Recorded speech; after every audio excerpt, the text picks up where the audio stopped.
Salut tout le monde, bienvenue sur la chaîne des passionnés de trading. Aujourd'hui, on va parler de crypto-monnaie avec un invité assez spécial qui s'appelle Jonathan Nowak.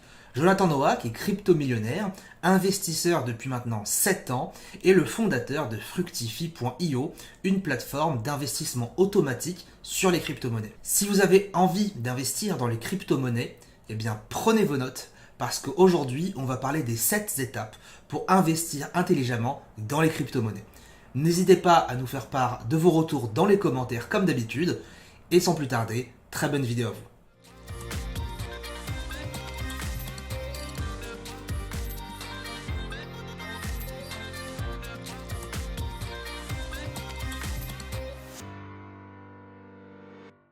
Qu'est-ce qu'on va voir aujourd'hui concrètement? Eh bien, le premier point, c'est la définition des crypto-monnaies, quelles sont leurs utilités et comment elles fonctionnent. Deuxième point, quel est l'avenir des crypto-monnaies? Est-ce que c'est un effet de mode? Est-ce qu'on doit en avoir peur? Troisième point, combien est-il possible de générer grâce aux crypto-monnaies? Je vais vous présenter en tout cas mes résultats en toute transparence. Quatrième point, c'est ce que je vous ai dit, les 7 étapes pour se lancer dans les crypto-monnaies et investir dans 5 crypto-monnaies prometteuses. Et cinquième étape, comment sécuriser ces crypto-monnaies au maximum. Donc, commençons par la première étape. Ici, définition des crypto-monnaies, leur utilité et comment elles fonctionnent. Donc, moi, j'adore Warren Buffett et sa méthode d'investissement. Et il a dit, je n'investis jamais dans ce que je ne comprends pas. Donc, si les crypto-monnaies vous intéressent, il est mieux, selon moi, de comprendre dans quoi on investit avant tout. Et d'ailleurs, ici, on va plus parler d'investissement long terme. Il est bien de savoir le meilleur point d'entrée, mais moi, je suis surtout investisseur long terme. Donc, si vous mixez ce que vous avez appris sur cette chaîne et l'investissement long terme, je pense que c'est les deux bons ingrédients à avoir. Donc, pourquoi le Bitcoin a vu le jour? Là, on va faire un flashback en arrière et on va aller en 2008 lors de la crise des subprimes qu'il y a eu en Amérique. Donc, c'était quoi cette crise? C'était tout simplement les banques qui accordaient des prêts à des clients qui n'étaient pas solvables. Du coup, ces personnes n'ont pas pu rembourser la banque et certaines banques ont fait faillite. Mais une bonne partie des gens, certaines personnes en tout cas, ont voulu retirer leur argent de leur banque parce que ils ont vu que les voisines, certaines en tout cas, ont fait faillite. C'est ce qu'on appelle un bank run, ce qui a créé encore plus de faillites bancaires. Il y a eu la Lehman Brothers qui a fermé ses portes en particulier. Donc, ça n'a pas rassuré les gens et c'est là où ils se sont dit, oula, au final, l'argent qu'on met dans notre banque, il ne nous appartient pas réellement et on le prête à une banque. Et si elle fait faillite, on ne l'a plus. Du coup, il y a un individu qui est toujours aujourd'hui inconnu, il y a un pseudo qui s'appelle Satoshi Nakamoto, qui a décidé de créer le Bitcoin en 2008 pour ne plus devoir faire confiance à une banque. Il s'est dit, on va créer un actif où il n'y a pas besoin d'intermédiaire bancaire et vous possédez réellement votre argent. Ensuite, c'est quoi le Bitcoin sur ces quelques points? Si vous connaissez ces quelques points sur le Bitcoin, vous avez compris 90% du sujet. Le Bitcoin, c'est un actif échangeable uniquement sur Internet. C'est ce qu'on appelle un échange de valeur. Donc, par exemple, quand vous achetez une action Amazon, vous achetez une certaine valeur à un certain prix. Et par contre, cette action Amazon, vous ne pouvez pas l'envoyer à quelqu'un. Par exemple, vous souhaitez acheter un téléphone, un iPhone, eh bien, vous ne pouvez pas payer en action Amazon. Le Bitcoin, c'est un peu la même chose si vous souhaitez, pour faire simple, sauf que vous pouvez échanger cette valeur. Et cette valeur, elle peut être échangée uniquement en ligne. On ne peut pas avoir des bitcoins physiquement à se le donner de la main à la main physiquement. C'est uniquement en ligne. Ensuite, le bitcoin n'est pas régulé par un organe central. Donc, il n'appartient à aucune banque, aucun État, aucune société privée. C'est ce qu'on appelle décentralisé. Comme on l'a vu tout à l'heure, on ne sait pas qui a créé le bitcoin. Et du coup, c'est ce qui fait qu'il est réellement décentralisé. Le bitcoin, il appartient à personne ou à tout le monde. J'aime bien comparer le Bitcoin en fait à l'air. L'air, ça appartient à personne. En même temps, ça appartient à tout le monde. Le Bitcoin, c'est pareil. Personne ne peut le diriger. Il est décentralisé. Ensuite, le Bitcoin s'échange de peer-to-peer, c'est-à-dire sans tiers de confiance, c'est-à-dire de particulier à particulier. Par exemple, j'ai un billet de 50 et je veux vous le donner. C'est aller de ma main à votre main. Il n'y a pas d'intermédiaire entre les deux. Et ça, c'est peer-to-peer. Par contre, quand vous m'envoyez 50 euros de votre compte bancaire à mon compte bancaire, il y a des intermédiaires. C'est ce qu'on appelle des intermédiaires bancaires. On passe de ma banque à votre banque. Et donc là, on est obligé de leur faire confiance. Le Bitcoin, c'est comme un billet de banque qu'on vous donne de la main à la main. Il n'y a pas de tiers de confiance entre les deux. Ensuite, toutes les transactions sont enregistrées dans un registre disponible à tous et public qu'on appelle la blockchain. Par exemple, si je vous donne 50 euros équivalent en Bitcoin, eh bien, cette transaction sera écrite dans une blockchain qui est infalsifiable. Ensuite, il ne possède pas de cours légal. Son prix est dû à l'offre et à la demande. Donc, par exemple, un billet de 50, c'est un cours légal. Pourquoi il vaut 50? Parce qu'il y a un gars qui a écrit un 5 et un 0 dessus. C'est juste ça qui fait que ce billet de 50 a une valeur de 50. Mais le Bitcoin, ce n'est pas un cours légal comme ça. C'est un prix qui est dû à l'offre et à la demande. Comme une action, par exemple, Amazon. Il y a une offre limitée et il y a de plus en plus d'acheteurs. Du coup, le prix augmente. Le Bitcoin, c'est pareil. D'ailleurs, le Bitcoin a une quantité limitée de 21 millions de Bitcoins qui seront créés en totalité en 2140. Donc, l'offre est limitée. Par contre, la demande augmente de mois en mois et d'année en année, et forcément, mécaniquement, son prix augmente, et c'est ce qu'on voit en ce moment. Et ensuite, il faut savoir qu'il n'y a pas que le Bitcoin dans la vie, il y a plus de 10 000 crypto-monnaies aujourd'hui. Mais le Bitcoin, le vrai, il n'y en a qu'un. Alors, il y a 3 types de crypto-monnaies. Les cryptos actifs, les cryptos stables et les cryptos actions. C'est moi qui ai déterminé ces 3 adjectifs, il n'y a rien d'officiel, c'est pour vous simplifier la vie. Le premier point, c'est les actifs d'échange de valeur volatiles. Par exemple, le Bitcoin et le Litecoin. Je vous ai dit que c'était un actif d'échange de valeur, mais il est volatile, c'est-à-dire que son prix varie énormément à la hausse comme à la baisse. Aujourd'hui, c'est un investissement à haut rendement et c'est, selon moi, un indispensable dans son portefeuille, dans son patrimoine, dans une bonne diversification. Ensuite, il y a les cryptos stables. Donc là aussi, c'est un actif de valeur, d'échange de valeur, mais stable. Je vous ai dit que le Bitcoin, son prix varie énormément, mais il existe des crypto-monnaies qui ont des prix, des valeurs qui sont stables. Donc, c'est ce qu'on appelle les stablecoins. Par exemple, il y a la stablecoin USDT. Et en fait, avoir un USDT, c'est exactement la même chose qu'avoir $1. En fait, c'est une crypto-monnaie qui est backée à du dollar. Du coup, quand vous achetez cette crypto-monnaie, eh bien, c'est exactement la même chose que vous achetiez du dollar. Donc, cette crypto-monnaie est aussi stable que du dollar. Et là, vous allez me dire, non mais Jonathan, ça sert à quoi d'acheter cette crypto-monnaie alors? Eh bien, ça sert à, par exemple, protéger son portefeuille en partie dans cette crypto-monnaie stable, sans devoir le mettre dans une devise. Ensuite, il y a les crypto-actions. Donc là, les cryptos, ce que j'appelle actions, sont des entreprises qui utilisent les crypto-monnaies dans leurs projets, ou la blockchain d'ailleurs.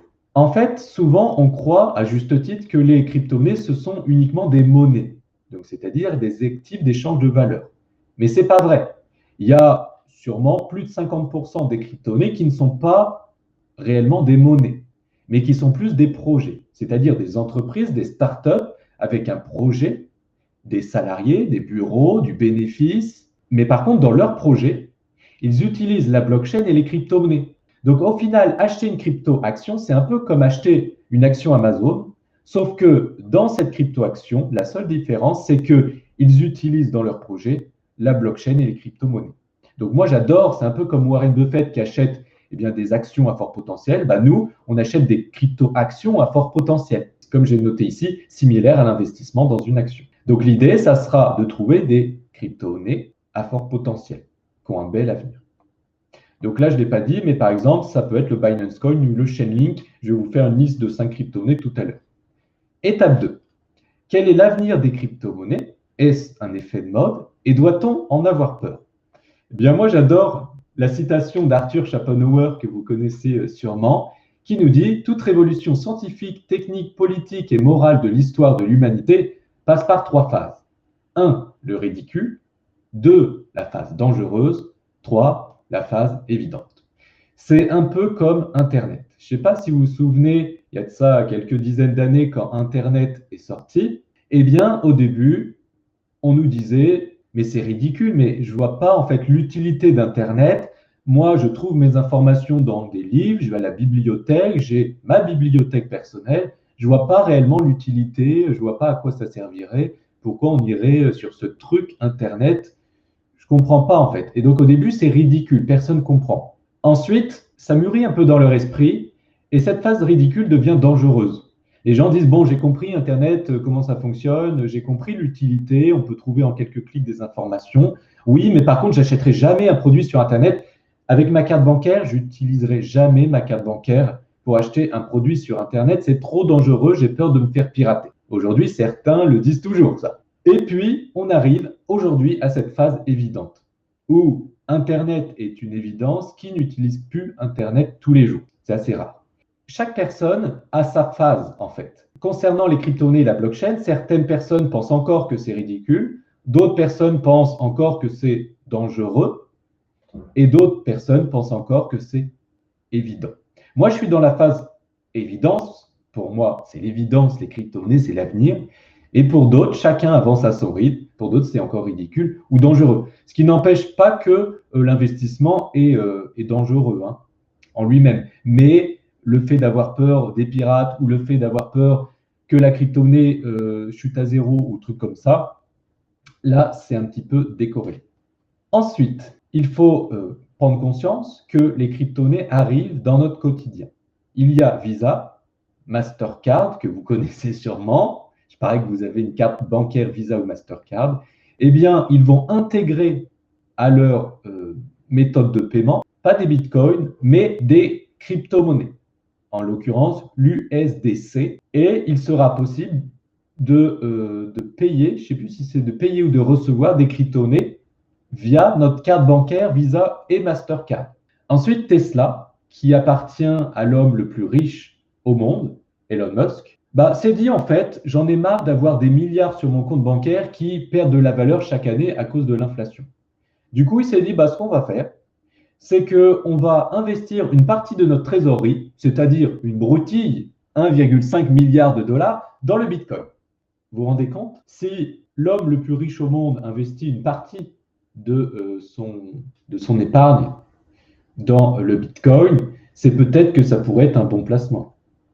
Ensuite, PayPal a ajouté pour ses clients américains, pour l'instant, le fait de pouvoir acheter des crypto-monnaies, dont du Bitcoin, sur son compte PayPal. Donc ça va arriver en Europe dans les mois ou années qui arrivent. On a toujours un train de retard en Europe, mais ça va arriver. Et donc sur votre compte PayPal, vous allez pouvoir acheter du Bitcoin et des crypto-monnaies et en vendre aussi. Ensuite, vous le savez, Facebook veut lancer sa crypto-monnaie qui va s'appeler le Diem Coin. Alors, ils avaient dit cette année, mais ça sera peut-être l'année prochaine. Mais moi, j'aime bien dire que Facebook, c'est le plus grand continent au monde qui possède plusieurs milliards d'utilisateurs sur leur plateforme. Donc, si ce plus grand continent au monde sort sa crypto-monnaie, je pense que la démocratisation du grand public va arriver. Ensuite, il y a même Géant Casino. Vous connaissez les magasins Géant Casino? Eh bien, ils ont sorti leur crypto-monnaie. Une crypto-monnaie stable, backée à de l'euro, qui va leur permettre d'avoir un écosystème interne à leur magasin casino et de pouvoir fidéliser leurs clients avec des sortes de... Ça ne sera plus des points fidélité, ça sera une crypto-monnaie qui s'appelle LUG. Donc, c'est quand même extraordinaire. Ensuite, la Banque de France fait des expérimentations de monnaie digitale de banque centrale. Donc, la Banque de France est en train de faire des recherches sur le fait de lancer leur crypto-euro. Donc, ça ne va pas forcément être demain, ça peut être dans 10 ans, mais on avance.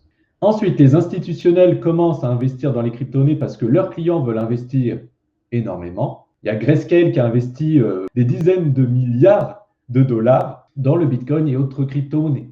Donc, les grands fonds d'investissement commencent à investir des milliards. Et donc, moi, je pense que nous sommes là. Donc, moi, j'ai investi là au tout début.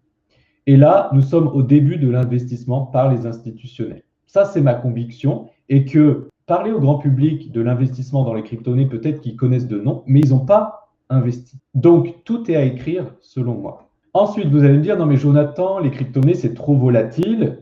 Ça chute énormément, ça monte énormément. Moi, j'aime pas cette volatilité, ça me fait peur. Alors, je comprends parfaitement que ça vous fait peur. Ça, c'est... Il faut avoir le cœur bien accroché quand on investit dans les crypto-monnaies parce que ça monte énormément, mais ça chute aussi énormément. Dans les deux sens, ça va.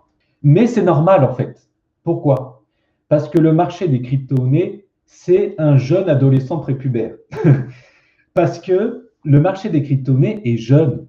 Je vous l'ai dit, la première crypto-monnaie qui a réellement fonctionné a sorti en 2008-2009. Donc il y a peu de temps.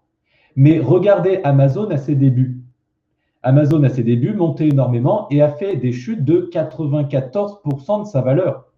Puis ensuite a remonté, a fait une chute de 60%, puis ensuite a remonté, a fait une chute de 40%, puis 20%, puis 10%.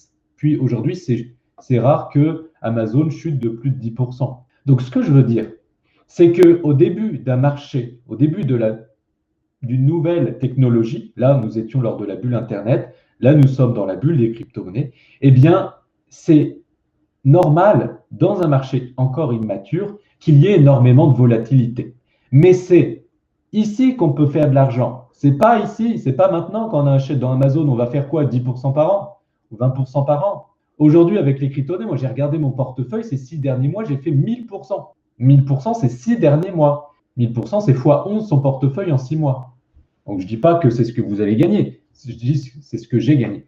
Donc ce que je veux dire, c'est que dans un marché immature, certes, c'est très volatile à la hausse ou à la baisse, mais c'est selon moi les meilleurs moments où on peut faire de l'argent, puisqu'après le marché sera tellement gros, tellement mature qu'il aura du mal à bouger, aussi bien il aura du mal à faire des hausses, mais il aura aussi du mal à faire des baisses. Donc en fait, on n'a rien sans rien. Et c'est pour ça qu'il faut prendre conscience de ce ratio risque-rendement. Plus vous souhaitez un potentiel rendement, plus vous êtes obligé de prendre du risque. Par exemple, le livret A, vous n'avez quasiment pas de rendement et du coup, vous n'avez quasiment pas de risque. Avec l'assurance vie, vous avez potentiellement plus de rendement, donc à coup sûr plus de risque. En investissant dans les actions, vous avez du coup potentiellement plus de rendement et du coup à coup sûr plus de risque. Et la rentabilité du Bitcoin et des crypto-monnaies n'est pas comparable puisque le rendement est démesuré, enfin le potentiel rendement est démesuré. Par contre, le risque, lui, est là à coup sûr. Donc, on n'a rien sans rien. D'où l'intérêt d'investir une petite partie de son capital et pas faire all-in. Il faut investir avec les bonnes stratégies pour éviter au maximum ce risque tout en gardant un maximum de gains. De plus, il faut savoir qu'en fait, ce qui fait qu'on a peur encore des crypto-monnaies aujourd'hui, c'est que c'est inconnu. C'est pareil qu'Internet à ses débuts, on avait peur. Pourquoi? Parce que c'était inconnu. Mais en fait, c'est normal, puisque l'inconnu fait peur. C'est comme conduire pour la première fois. Souvenez-vous, quand vous avez pris le volant la première fois, vous aviez peur.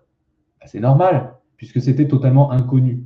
Maintenant, quand vous conduisez, vous avez beaucoup moins peur. Pourquoi? Parce que l'inconnu est devenu connu.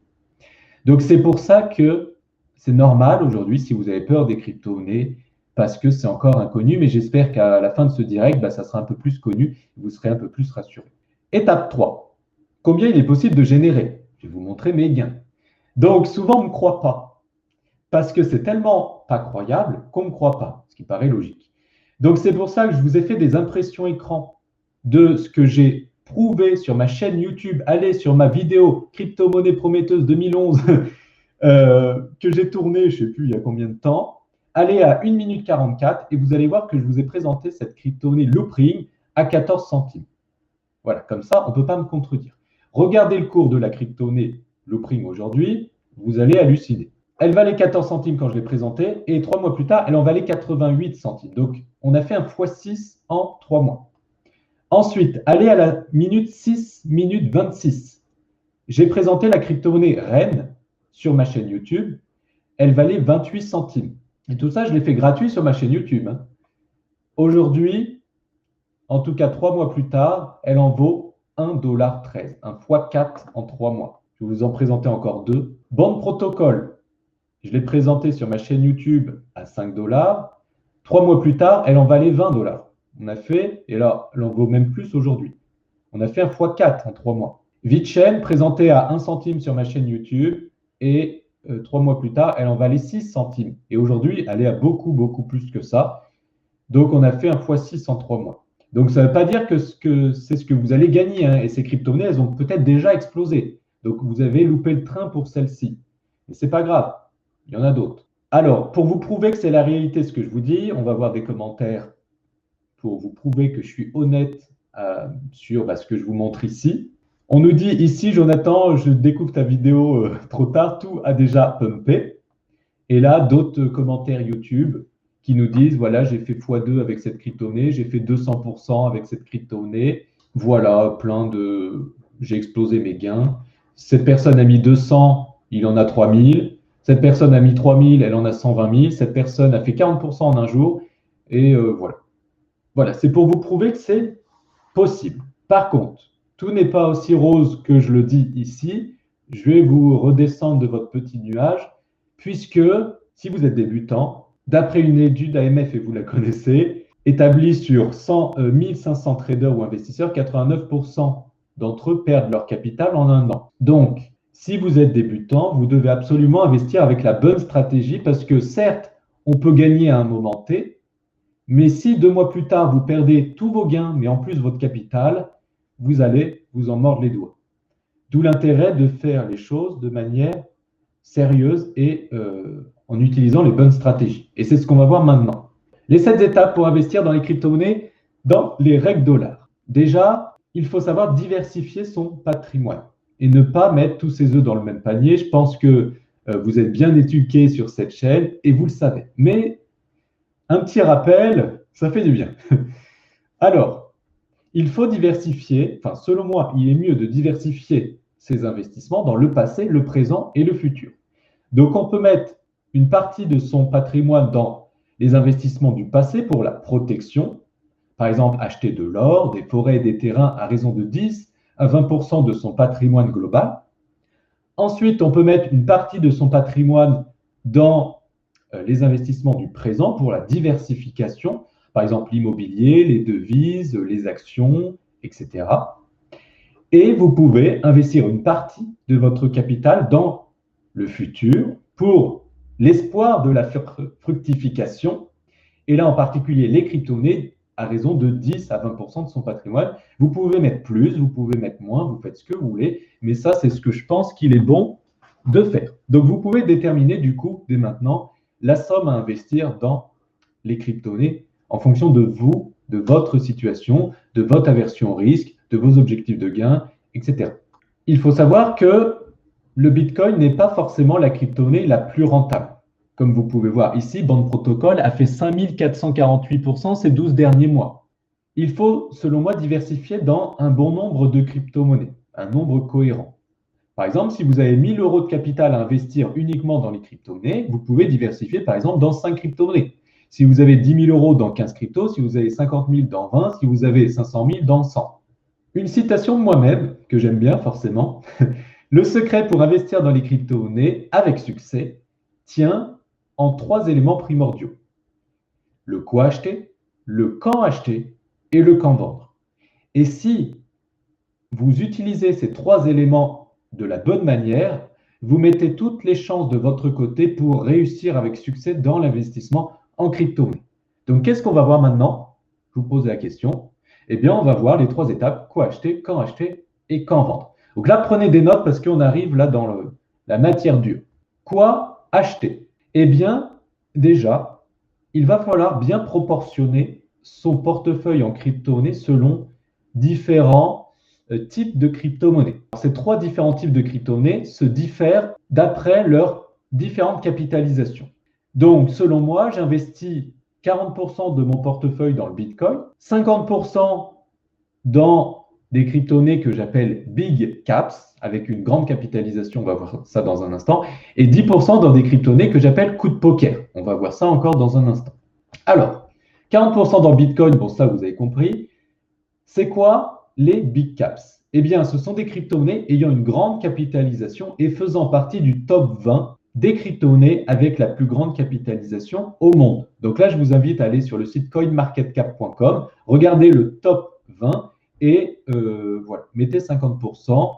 Enfin, vous faites ce que vous voulez, mais moi, je trouve qu'il est bien de mettre 50% de son portefeuille dans ces crypto-monnaies du top 20, comme par exemple Ethereum et Litecoin. Ensuite, je mets seulement 10% de mon portefeuille de crypto-monnaies dans des crypto-monnaies que j'appelle coup de poker à raison de maximum 1% par crypto.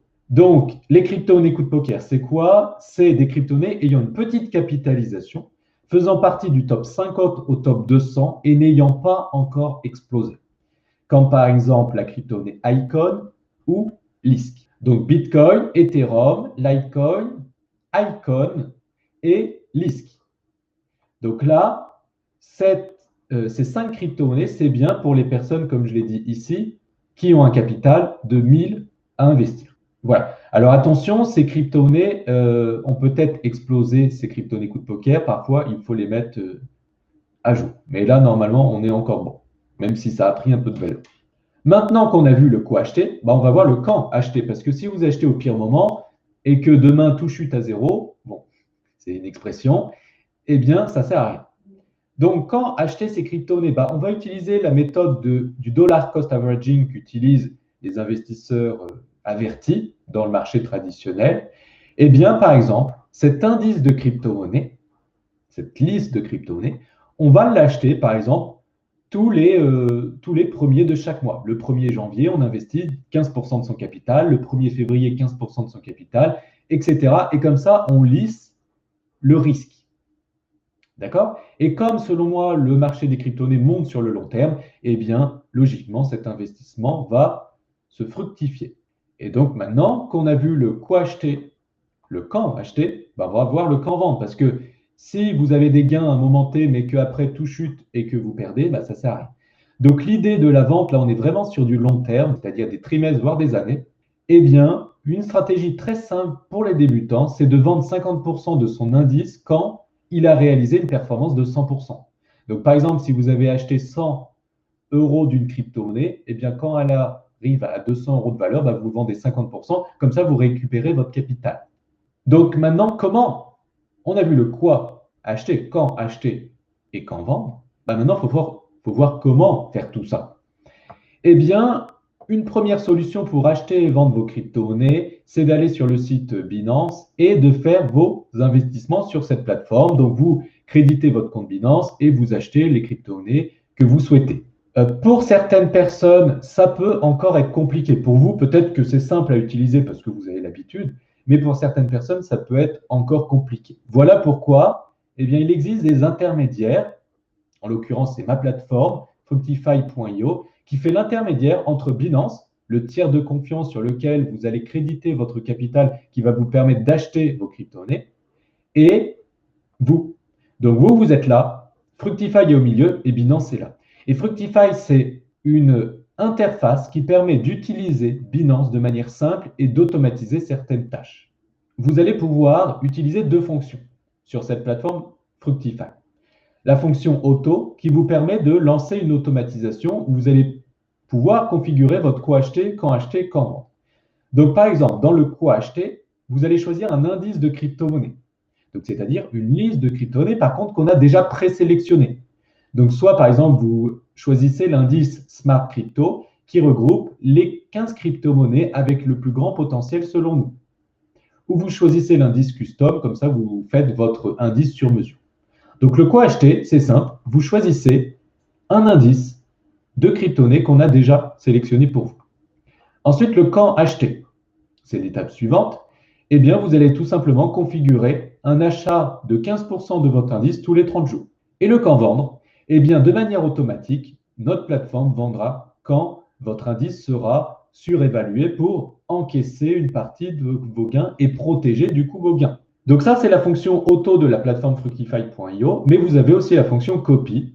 Donc là, au lieu d'allouer un capital à une automatisation, c'est ce qu'on a vu ici, eh bien, vous pouvez allouer un capital à un trader de métier qui gère des millions d'euros pour nos clients et qui, depuis des années, a l'habitude de gérer des millions et qui, depuis des années, est rentable. Vous pouvez voir les rentabilités. Là, ils ont vraiment des rentabilités de fou. Et donc, là, vous allouez un capital à un trader de métier et il s'occupe de gérer vos investissements. C'est du copy trading. Étape 7 des 7 étapes qu'on devait voir ensemble, eh bien, c'est selon moi une bonne méthode, c'est d'investir sur le long terme. Donc, vous pouvez faire toujours, bien sûr, votre trading. Ça, c'est intéressant pour gagner de l'argent à court terme, mais il est bien aussi de diversifier en investissant dans les crypto-monnaies aussi sur du long terme, c'est-à-dire plusieurs trimestres, voire plusieurs années. Voilà, parce que ça demande peu de connaissances, ça demande peu de temps. Et donc, 5e étape, c'est ce qu'on devait voir ensemble, les étapes pour sécuriser ces crypto-monnaies dans un coffre-fort. Donc, il y en a 5 points. Le premier point, c'est que quand vous allez créer votre compte Binance et créditer votre compte dessus, votre argent dessus, vous allez devoir mettre un mot de passe compliqué. Parce que s'il y a un pirate qui pirate Binance, eh bien, ce qui est arrivé une fois, 99% des gens ne se sont pas fait pirater. Il y a seulement 1% des gens qui se sont fait pirater. Pourquoi? Parce qu'ils ont négligé la sécurité de leur compte. Et ça passe par un mot de passe compliqué. Ensuite, faites attention aux mails, aux liens sur lesquels vous cliquez, sur les groupes, sur Messenger, sur vos mails. Faites attention aux liens sur lesquels vous cliquez et aux pièces que vous téléchargez. Parce que s'il y a un virus, un malware qui est téléchargé sur votre ordinateur, il peut vous pirater. Donc faites attention bien à ce point-là. Point 3, vous allez pouvoir mettre en place une double authentification sur votre compte Binance. Vous avez non seulement votre mot de passe, mais derrière, vous avez encore un mot de passe à 6 chiffres qui change toutes les 30 secondes. Donc, c'est une deuxième porte, une première porte à ouvrir, votre mot de passe, et une deuxième porte, c'est la double authentification. Vous avez l'anti-phishing qui fait que quand Binance vous envoie un mail, eh bien, vous avez marqué un mot, par exemple, table basse, en haut à droite du mail. Comme ça, vous savez que c'est Binance qui vous l'envoie et que ce n'est pas une personne malveillante. Point 5, vous utilisez les white addresses. Comme ça, si votre compte Binance se fait pirater, eh bien, le pirate ne pourra pas envoyer votre argent sur son adresse de crypto-monnaie parce que vous avez whitelisté, c'est-à-dire vous avez enregistré uniquement des adresses de confiance.